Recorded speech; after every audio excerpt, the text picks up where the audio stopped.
আমরা কি চাই রমজান মাস হেলায় নষ্ট করতে, নাকি রমজান মাসে গুনাহ মাফ করাতে? আমার সাথে বলেন, এই 10টা কাজ আমরা সবাই করব ইনশাআল্লাহ।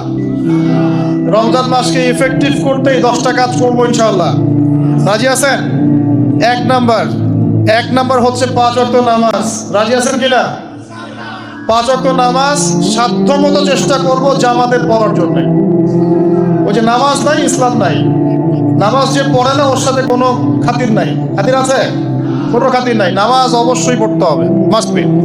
এরপরে নামাজের সাথে সাথে কমপক্ষে 12 রাকাত করে নফল। কত রাকাত? যে ব্যক্তি 12 রাকাত নফল বা সুন্নত দৈনিক পড়ে তার জন্য জান্নাতে একটা ঘর তৈরি করা হয়।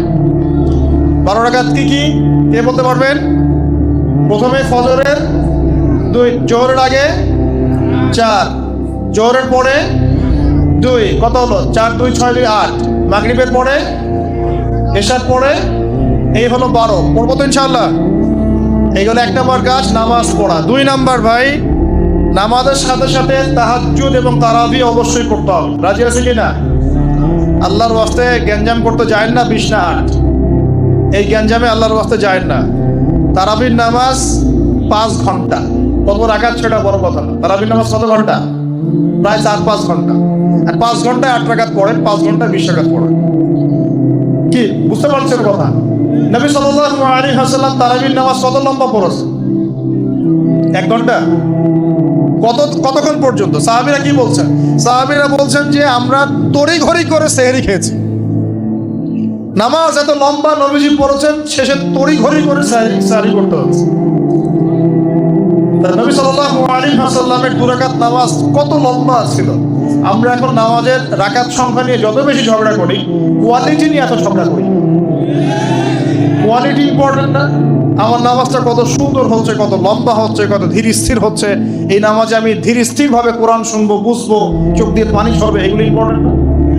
মক্কা মদিনায় গিয়ে দেখেন, যারা এখন উমরা করতে গিয়েছেন অনেক, তারা সৌভাগ্যবান। তারাবির নামাজ নর্মাল এমনি যে কোনো নামাজেই, তারাবির নামাজ তো আরো বেশি। দাঁড়ালে আমরা চোখ দিয়ে পানি পড়তে বাধ্য। মধু তেলাওয়াত, লম্বা কেরাত। ফজরের নামাজ মিনিমাম 20 মিনিট। ফজরের নামাজ 15 থেকে 20 মিনিট। আর আমরা তো 3G 4G 5G মাশাআল্লাহ। কোন মসজিদে 6G, মানে সূরা ফাতিহা শুরু হয়, ওই শেষে গেলে দলিন শেষ, মানে আর কিছু বুঝলাম না মাঝখানে কিছু। এগুলো কি নামাজ? আমরা তো নামাজ পড়তেই ভাই দুনিয়াতে আসছি, নাকি? দুনিয়াতে আসছি কেন? ওয়া মা খালাকতুল জিন্না ওয়াল ইনসা ইল্লা লিয়াবুদুন। তো নামাজই তো পড়তে আসছি ভাই, এখন তাড়াহুড়া কি আছে? ধীর স্থির ভাবে আপনি 8 রাকাত পড়তে চান, পড়েন, লম্বা করে পড়েন, ধীর স্থির ভাবে পড়েন। এক ভাই বলছে না আমি 20 পড়বো। আচ্ছা ভাই পড়ুক তো, ওকে 20 পড়তে দেন, লম্বা করে পড়তে বলেন, ধীর স্থির ভাবে পড়ো। আরেকজন পড়ছে 2 রাকাত, রাতের সালাত 2-2 করে, একটা হাদিস আছে না, রাতের সালাত 2-2 করে। এ বেচারা 2-2 করে পড়তেই আছে। তো লম্বা করে পড়লে কোনো সমস্যা আছে? উদ্দেশ্য কি? আল্লাহকে পাওয়া। আমি নামাজে আল্লাহকে পেলাম কিনা এটা বড় কথা। আল্লাহ রাব্বুল আলামিন আমাদের সবাইকে ধীর স্থির ভাবে কোরআনকে কেন্দ্র করে তারাবি তাহাজ্জুদ পড়ার তৌফিক দান। এটা রমজান মাসের ইফেক্টিভ রমাদান আপনাকে কাজে দিবে। 2 নাম্বার। 3, এটা বলে দিয়েছি, রমজান মাস হবে কোরআনময় মাস। এই মাসে কোরআনের 6টা হক আমরা আদায় করবো ইনশাআল্লাহ। মনে আছে তো ইনশাআল্লাহ? তেলাওয়াত, মুখস্থ করা, আরবি শেখা, আদেশ নিষেধ মানা, দাওয়াত দেয়া এবং হিফজ করা। পারবো তো ইনশাআল্লাহ? নিয়াত করেন জোরে জোরে। 4 নাম্বার, রমজানকে ইফেক্টিভলি ইউটিলাইজ করতে হবে। প্রতিটা কাজ সুন্নত সম্মতভাবে করতে হবে। এভাবে আপনি রমজানটাকে ইফেক্টিভলি ইউটিলাইজ করতে পারেন। কিরকম একটু বোঝাচ্ছি। মনে করেন এমনি নর্মালি আমরা সব সুন্নতগুলো অনেক সময় খেয়াল রাখি না। খাচ্ছি, খাওয়ার সুন্নত, খাওয়ার মধ্যে কিন্তু প্রায় 10-এর বেশি সুন্নত আছে। ওযুর সুন্নত, কথা বলার সুন্নত, হাঁটার সুন্নত, কাপড় পরার সুন্নত, দোয়া কালামগুলো, ঘুমানোর সুন্নত, অনেক সময় আমরা কিন্তু এগুলো খেয়াল করি না। রমজান মাসে চেষ্টা করবেন প্রতিটা কাজ সুন্নাহ মাফিক বুঝে করার জন্য। আল্লাহ তৌফিক দান করুন। রমজানে ঘুমাবো, ঘুমানোর আগে বিছানাটা ঝেড়ে নেব, লাইট অফ করবো, আমরা দোয়া, এই যে সূরা ফালাক নাস ইখলাস এগুলো পড়বো, কাফেরুন সূরা পড়বো, আয়াতুল কুরসি পড়বো, সূরা বাকারা শেষের আয়াতগুলো পড়বো, পারলে সূরা মুলকটা পড়বো। ঠিক আছে? প্রয়োজন ওযু করে আসবো, এসে আমরা ডান কাতা হয়ে শুয়ে আল্লাহুম্মা বিইসমিকা আমুতু ওয়া আহয়া, এই যে শুরু করলাম। ঘুম থেকে ওঠা, ওযু করা, ওয়াশরুমে যাওয়া, খাওয়া দাওয়া করা, মসজিদে যাওয়া, নামাজ, জিকির, তাসবিহ, তাহলিল, ব্যবসা বাণিজ্য, এগুলো সবকিছু সুন্নত নাই? প্রতিটা কাজ সুন্নাহ মাফিক করার চেষ্টা করব, আল্লাহ তৌফিক দান করবে। আমিন। ফিকহুস সুন্নাহ এরকম কিছু বই পাওয়া যায়, ফিকহুস সুন্নাহ, কিতাবুস সুন্নাহ, এরকম অনেক বই আছে। আরবি থেকে বাংলা অনুবাদ হয়েছে, বাংলাদেশের ওলামায়ে কেরাম লিখেছেন। এরকম সুন্নাহ শেখার কিছু বই কিনে নেবেন, কিনে নিয়ে প্রতিটা কাজ কিভাবে করলে সুন্নত হয় পড়ে দেখবেন। পারবেন তো ইনশাআল্লাহ? আল্লাহ পাক তৌফিক দান করুন বলি আমিন। এটা কত বললাম? 3 নাম্বার। 4 হচ্ছে দান সদাকা বেশি বেশি করা। রমজানে দান সদাকা বেশি বেশি করা। আল্লাহ রাসূল সাল্লাল্লাহু আলাইহি ওয়াসাল্লাম রমজানে রহমতের বাতাসের চাইতেও বেশি বেশি দান করতেন। আমরা পারবো কি না ইনশাআল্লাহ? দেখেন, আমি একটা কথা বলি, দান করার জন্যে সম্পদ লাগে না, দান করার জন্য কলিজা লাগে। কি লাগে?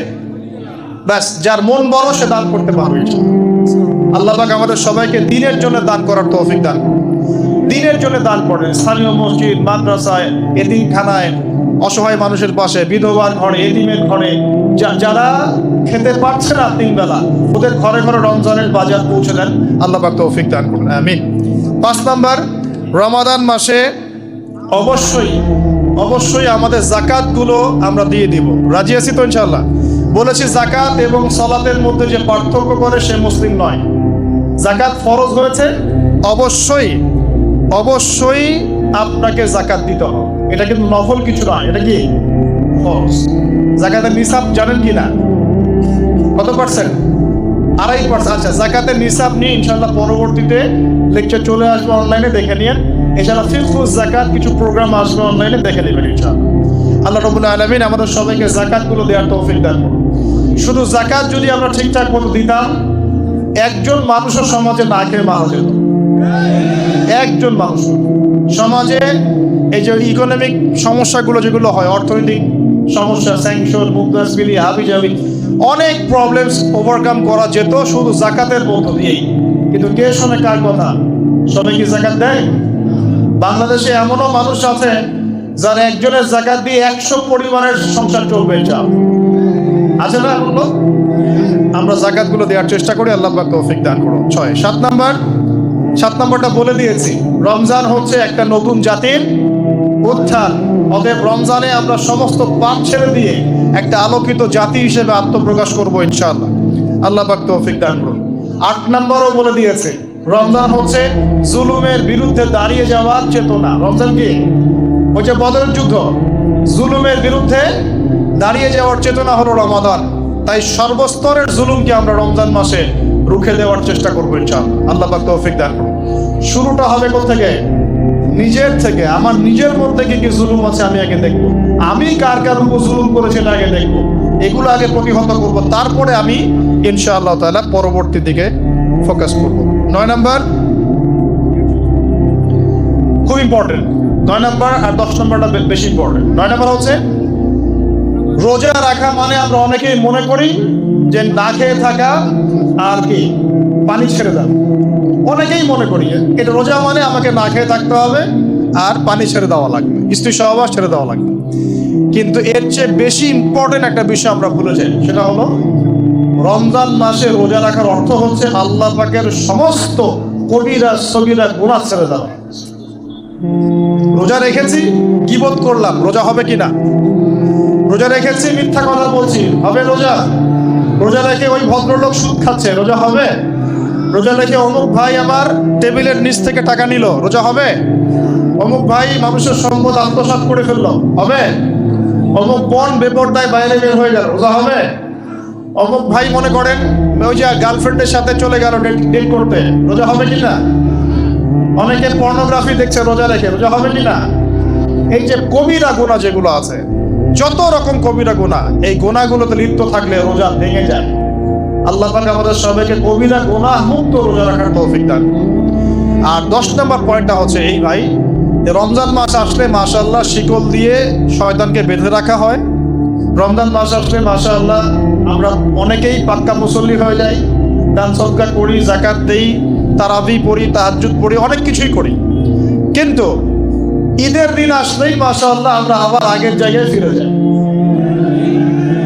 ঈদের দিন শয়তানদের ছাড়া পেয়েছে এটা বোঝার জন্য রাস্তাঘাটে বের হলেই হয় নাকি? মেয়েদের চলাফেরা দেখলে বোঝা যায়, আরো যে হোটেলে হোটেলে গান বাজে এগুলো দেখলে বোঝা যায় শয়তান ছাড়া পেয়েছে, আজকে বুঝলাম। তো এখানে সবচেয়ে বড় শিক্ষাটা হলো রমজান মাসের এই যে শিক্ষাগুলো, ত্যাগের মহিমা, জুলুমের বিরুদ্ধে দাঁড়িয়ে যাওয়া, কোরআনের হক আদায় করা, জাতির উত্থান, বড় বড় অনেক কথা বললাম। এই শিক্ষাগুলোকে সারা বছর ধরে রাখাটাই হলো রমাদানের সবচেয়ে বড় চ্যালেঞ্জ। আমরা পারবো কিনা ইনশাআল্লাহ? আমরা রমাদানের এই 10টা হক আদায় করতে পারবো কিনা ইনশাআল্লাহ? কোরআনের হক আদায় করতে পারবো কিনা ইনশাআল্লাহ? আল্লাহ রাব্বুল আলামিন আমাদের সবাইকে আসন্ন রমজানে সুস্থতার সাথে সমস্ত সওম রাখার তৌফিক দান করুন এবং রমজান মাসে বেশি বেশি তেলাওয়াত করার তৌফিক দান করুন, অর্থ বুঝে পড়ার তৌফিক দান করুন, বেশি বেশি দান সদকা করার তৌফিক দান করুন, বেশি বেশি ওই যে গরিব দুঃখী মানুষের পাশে দাঁড়ানোর তৌফিক দান করুন, বেশি বেশি যাকাতগুলো দিয়ে দেওয়ার তৌফিক দান করুন, বেশি বেশি আল্লাহর জিকির করার তৌফিক দান করুন, বেশি বেশি আল্লাহ পাক আমাদেরকে নফল নামাজগুলো পড়ার তৌফিক দান করুন, কোরআন কেন্দ্রিক সময় কাটানোর তৌফিক দান করুন, রাসূলের সুন্নতের উপর আমল করার তৌফিক দান করুন এবং একটা নতুন আলোকিত প্রজন্ম এবং জাতি হিসেবে এই রমাজানে আল্লাহ রাব্বুল আলামিন আমাদের যুব সমাজকে আত্মপ্রকাশ করার তৌফিক দান করুন। সর্বোপরি রমাদানের এই শিক্ষাগুলোকে সারা বছর ধরে রাখার তৌফিক আল্লাহ পাক আমাদের সবাইকে দান করুন, আমিন। আমি এই বলে আমার আজকের সংক্ষিপ্ত আলোচনা শেষ করছি। আকুলু কওলি হাযা আস্তাগফিরুল্লাহ লি ওয়া লাকুম ওয়া লিসাইরিল মুসলিমিন। বারাকাল্লাহু লানা ওয়া লাকুম বিল আয়াতিল হাকীম ইন্নাহু তাআলা